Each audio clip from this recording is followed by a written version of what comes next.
It's time to try Screamin Sicilian's Strombolis. Their pizzas are pretty good, so I'm going to see if these Strombolis live up to the brand's name. Here's one outside of the box. You get 2 of these in the box for a total of $5.98 at Walmart. Interestingly, you cannot just put these in the oven. You have to do a micro bake option. You're going to have to microwave it a little bit first before you put it in the oven. So, interesting thing to note, but they also have air fryer instructions or just the straight microwave, which I assume most people would go with, but we're going to go with micro bake.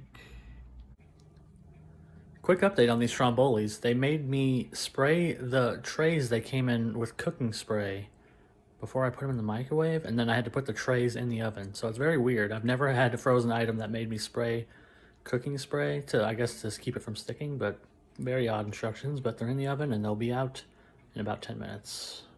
All right, here we are, 2 pepperoni Strombolis fresh out of the oven. I'm gonna give them a few minutes to cool down and then we'll take a bite. All right, I've got my Stromboli out of the oven. I cut it in half just so I could show you what it looked like. See how the pepperoni and cheese ratio is. Here's the other half. It looks very similar. Now I'm going to take a bite. I'll let it cool down for a while too. Important. All right, I have a few thoughts on this Stromboli.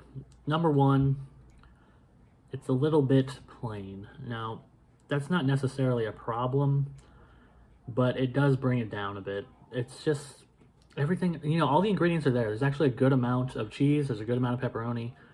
The crust is fairly good, but one thing is lacking, and that's sauce. And I'm not usually a sauce kind of guy. Usually I would say less sauce. I order my pizzas often with light sauce because I hate too much sauce on the pizza because I feel like it ruins the other flavors sometimes. But this thing is actually a little dry without it. If you get a bite with a good amount of sauce in it and everything kind of coheres together, it's very, very good, but you very rarely get that. Out of this whole Stromboli, maybe like 2 bites were actually like really good. Most of the time it was just a lot of cheese, and the problem is that the cheese and the pepperoni are not of that high of a quality, or at least in my opinion. The pepperoni lacks bite. It lacks the spice you would want from a good pepperoni. It's very plain. Like, you could give this to a kid and they'd be fine with it because it's just kind of plain cheese and plain pepperoni and a plain bun, roll, whatever, artisan dough, according to the box. So without that sauce, the sauce adds the flavor, it adds the spice, and without it, it just kind of is just very, very, very plain. It tastes, I mean, the value is there in terms of the amount you get, and that it definitely doesn't taste like as cheap as like a Hot Pocket. It kind of feels like an elevated Hot Pocket. But I'd almost rather have the Hot Pocket just because it has a little bit more punch to it. This is just very, very plain. I just wish there was more sauce or maybe a different pepperoni with a little more spice on it. Otherwise, I'd say that this is okay. It's just not really worth $5.98 for 2 of these. So with that, I'm going to remember my ranking scale.